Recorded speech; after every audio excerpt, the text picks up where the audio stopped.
So, Jessica, I'm curious. You said something when we were talking earlier. You said, these are the mistakes that I learned from. What are the mistakes?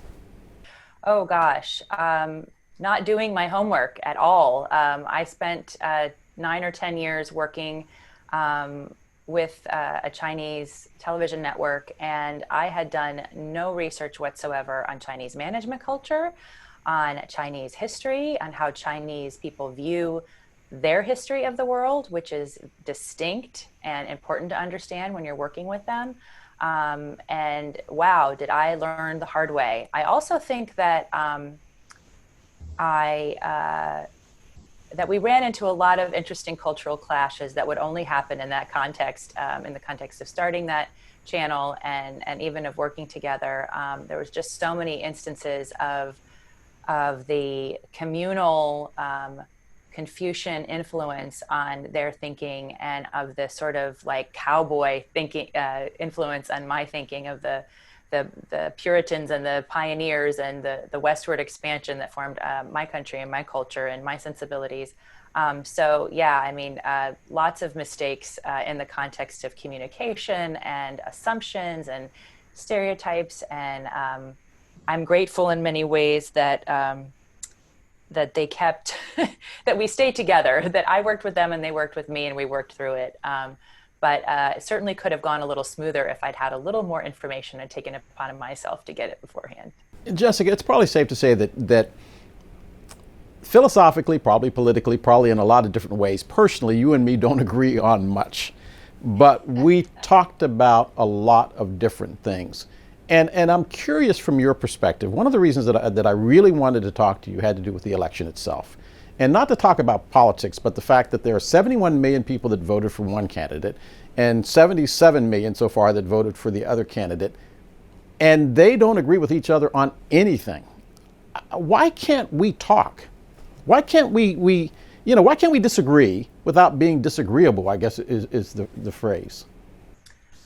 Well, first of all, I wouldn't say that they don't agree on anything. I think that everyone had to make trade-offs with this election. I don't think anybody that went to the polls would say that either candidate was perfect or everything that they wanted. By no means, particularly. The Biden people say he walked on water. I'm just saying. Yeah.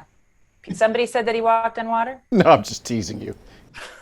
I didn't hear that one. I think there's one person, and this upon you and I do agree. There was one person who walked on water, and we both believe that. So yeah, no, I mean, there is. I have been thinking a lot about this, not just because you asked me to come on, but also because I have 4 years ago I felt completely rattled and personally I don't know, shocked and awed and just personally rocked by the election results. And I found myself going through the same set of emotions, even with a different outcome. I once again expected Trump to pull it out somehow because he did it 4 years ago, and I really didn't believe that the polls were accurate.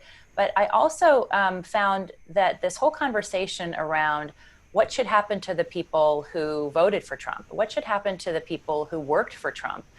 We're having this in a way that sounds a lot like McCarthyism, that sounds a lot like things that happened in Nazi Germany, and I just think it's really troubling. Like, this was an election of trade-offs. There are true believers on both sides. There's no question about that.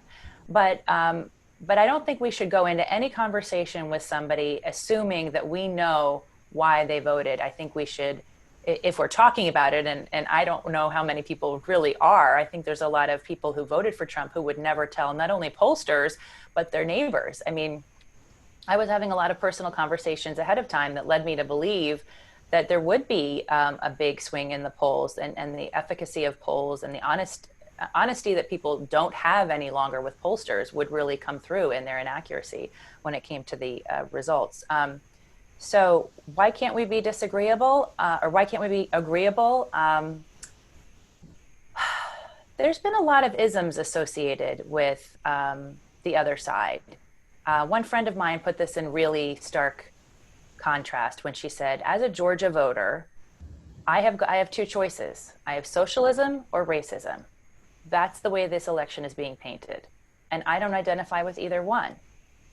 But people will tell me I'm racist if I vote for Trump, and people will tell me I'm a socialist if I vote for Biden. And that individual made the choice of voting third party because she didn't want to be either of those. And she lost both sides. So I think there's been a lot of venom. A lot of venom. And you could argue that that started with the way Trump treats the media, with a lot of the things that were stirred up around his presidency and the way he rhetorically responds to people. But maybe it was already there, and maybe we needed to talk about it.